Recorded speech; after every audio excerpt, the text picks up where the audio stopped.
Hello friends, this is Self-Critical Automaton, and today is the first part of, well, I suppose it's the first episode devoted to doing the old roundup.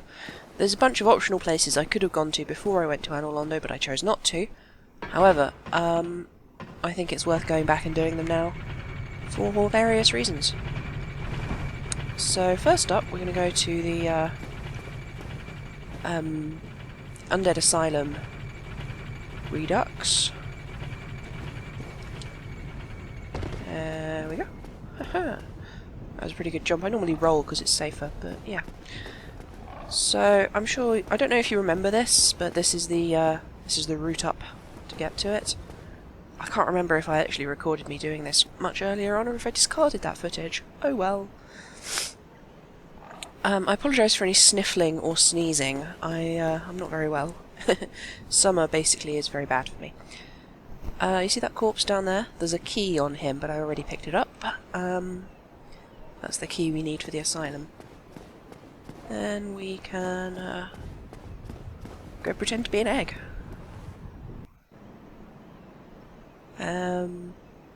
Very, very convincing impersonation, you know. You can see why the crow gets confused. Also apologise for any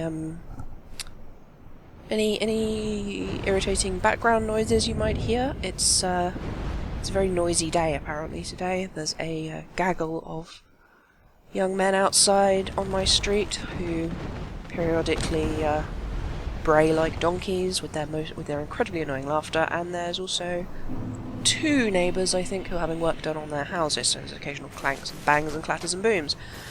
I've shut all my windows and everything, so if I die of heat stroke, at least I die doing what I love.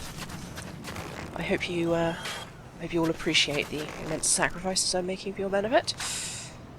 Oh, come on. There we go. Left. By the way, I don't think I've ever mentioned, there's a concept in this game called overkill, which is that if you do damage that amounts to more than a certain percentage of your opponent's health, then it gives you a bonus to the number of souls you receive, which is pretty cool. So, I'm sure you remember this place from right back at the beginning. There's two hollows in here. Obviously the enemy placements are all different. There weren't any hollows outside the first time I left here. You might notice I'm carefully not walking across that middle. That's because it will actually collapse and dump me on a really tough boss, who I do not feel like fighting right now. Being high enough level to take care of the rest of this place does not make you high enough level to successfully beat that boss. He's pretty tough. This leads back down to our original cell. And, let's see. There is a mysterious figure. Who could that be? It is a Silver Knight. Could conceivably be a Black Knight. I think that's Black Knight actually, it's hard to tell though. I think the Black Knights generally have... Well, I mean, no, actually I think that is a Silver Knight. The Black Knights often have, ouch, darker armour, obviously, but they also often have... Wow, okay, don't die, don't die. That's not... I thought that was Estus. It's not Estus, that's a knife. Famous last words of many undead who discovered that drinking knives is not actually good for your health.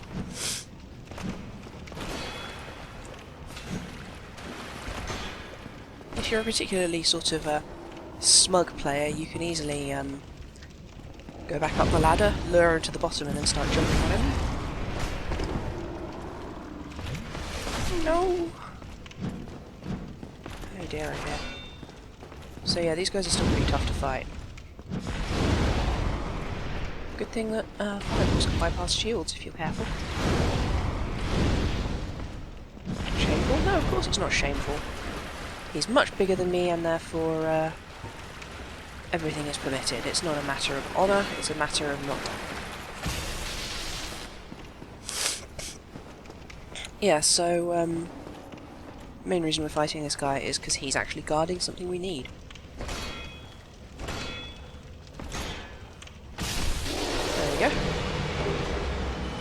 And it is not in fact the red titanite chunk that he drops. Yeah, so you see that sparkly item? What was a silver knight doing in the cell where we were? Now, if you look, this corpse wasn't here the first time, and it has the peculiar doll. So, do you suppose that maybe that knight was sent to take me out, to destroy me? But, got there too late after I'd already left and ended up killing the person who was thrown in there after me. Where's the doll? Oh, it might be in keys. Yeah, there it is. There was once an abomination who had no place in this world. She clutched this doll tightly and eventually was drawn into a cold and lonely, painted world. So, the question of how that artifact came to be in the possession of that corpse, incidentally, that is the boss I mentioned. Look at the size of him, massive. There's another silver knight here who's guarding the actual... not the actual... The main thing I came here to get was the iron ring, which has another silver knight between us and it. But that doll is required to access the painted world of Ariamis. So, yeah. Possibly the doll belonged once to whoever Ariamis was. There's no evidence as to who Ariamis was. There's only the mention of... Well, the only evidence really is the name of the painted world. Don't step... Oh, whoa. Yeah, I forgot about these guys. I always forget. Because in the first time you run through here, you only fight the Asylum demon in here, and yeah, I tend to forget that those guys turn up afterwards. Oh look, there's another bonfire. There's a lot of bonfires. It's very high bonfire density in this place. Yeah, okay, if this one's a silver knight, then the previous one must have been a black knight, right? Because this guy's shinier. But they have the same helmety thing. The little horns on top of their helmet, and I'm pretty sure that black knights have different ones, so...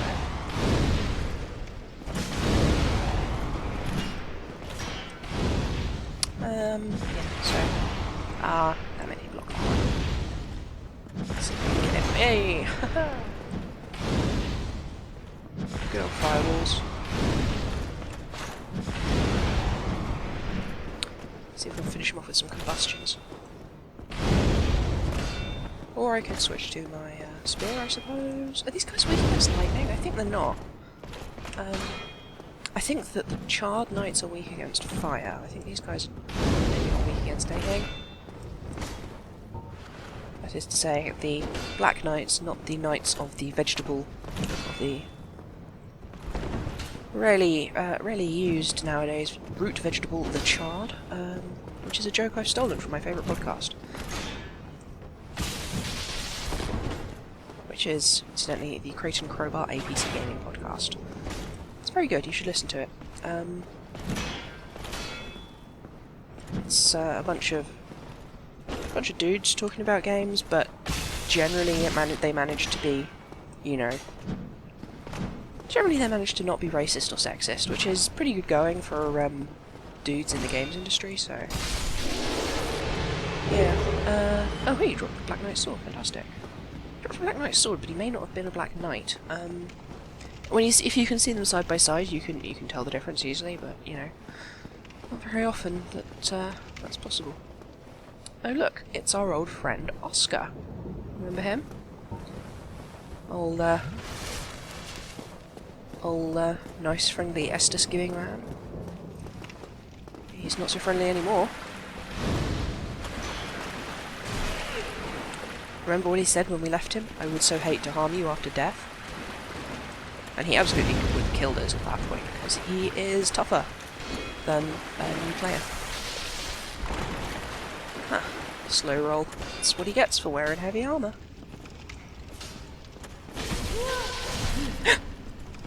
whoa, okay, that was a bit of damage. Let's get a wall between us and heal up. Putting a wall between you and an opponent is usually a good option when you're healing. Again, sorry for the sniffles, I'm not very well. Come on, Oscar. Stop being a nuisance.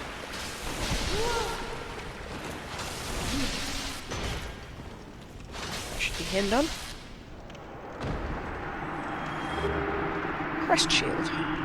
So, yeah, the thing about, wow, okay. I did not think that that trap reset, huh. Well, that's me taught. The thing about other undead is that they fade out. And what I choose to believe that means is that that's not... like, they don't leave a ragdoll, that's because they're only visible to you because of the weird timey-wimey bullshit that's happening in Lordran. The mixedy-upperdiness of time that allows different people following the same quest to communicate via messages and to collaborate with one another. Yeah, so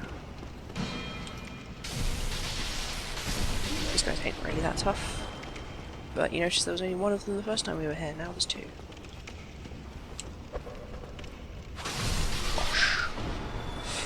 So yeah, that key we picked up, that opens this, or rather that you didn't see me pick up, and it is how we get this item, which you can notice but not pick up on your first time through the Undead Asylum.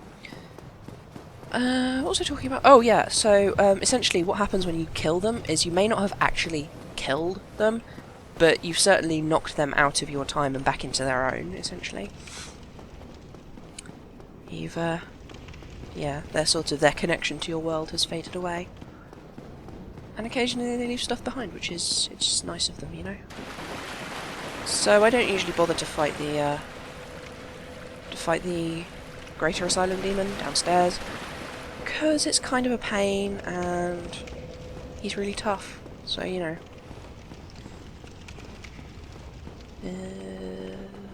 Ha! Didn't forget about you this time.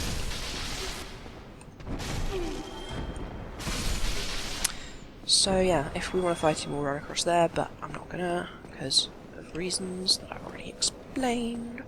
He's a tough fight, and he doesn't really drop great loot. I think even his XP, that's to say, the souls he drops are pretty low for what he is. You can actually hear him grumbling away if you listen carefully.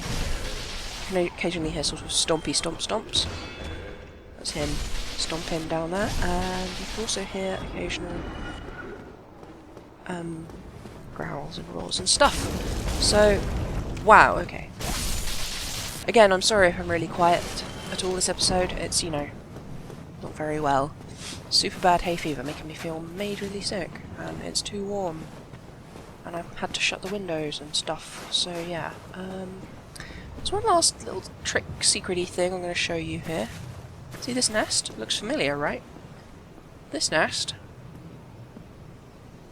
belongs to Snuggly the Crow, who does not seem to be saying anything right now, but usually does. Now, this is one of the only ways to get rid of items you don't want in a useful manner. There's a bunch of different items you can drop. The keywords are soft and warm. Anything described as being soft or warm, you can drop them here, and Snuggly will reward you. So, yeah, this faintly warm metal, let's try that. Frustratingly, you actually had to log out and back in to get your reward. So, I'm not going to run through everything you can drop here. I'll take care of that when you guys are not. Oh, there we go. You give me warm, give me soft. So yeah, a white titanite chunk. The trades are all all explicitly defined. There is, so you can only do each one once, so you can only drop one sunlight medal once and get one white titanite in response, or in return rather. Anything other than that you drop, and you have to do them one at a time, and you have to either die or log back out and back in again. So I'll take care of the rest of those later on. There's quite a few useful items you can get, but you don't need to, you guys don't need to see me do that, because, well, I'm sure it'd be fairly boring, and I don't have any useful wittering to witter usefully about. So, that's the Undead Asylum Redux. I love the faintly humorous thing is the way his sort of head pops up out of the nest, like, wow, that was weird. So yeah. Where next? I think next up I'm going to take... Well, see, normally next up I would take the catacombs, but I don't know if I should do the catacombs yet. Because, we're going to be retreading that area later on, so it may or may not be a useful thing. Hello, Laurie. Oh, hello there. I'm pleased to see you safe, as always. If you provide the materials, I can teach you pyromancy. He's a good chap. I do like him. Let's boost the flame up a bit. You can upgrade it for you to +10, I believe, and then if you want to get it any higher than that... Oh. Actually, no, I think it's +15 is the maximum. And then there's another pyromancy trainer later on who can get it up a bit further. Goodbye then. Don't you dare go hollow. Whoops. So I'm gonna pop a few souls. What have we got? Large soul of nameless soldier, soul of proud knight, soul of large soul of proud knight. Let's hang on to a few of them for later, but for now, let's pop that one. And oh wow, I always forget the soul value. Right. Oh, hello. I'm pleased. So... Goodbye then. Oh, be safe. damn it. Sorry about that. Oh, hello. Let's get fire ore, because it's good. Iron flesh is useful, as is flash sweat, but I think... Oh, they're only 2,000 souls. Fuck it, let's go. Which leaves me enough for another upgrade to the old pyromancy flame. Goodbye then. Come back if you... Yeah, so... Like I said, next on the list is the catacombs, if I'm going to do the catacombs, and I think I will, because there is a good item you can get there. But that means I'm sort of deviating from the path that people will have on their first run through of the game.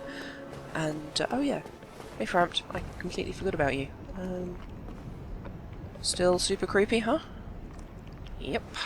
What are you even chewing, you gross monster? I am pleased to see you well.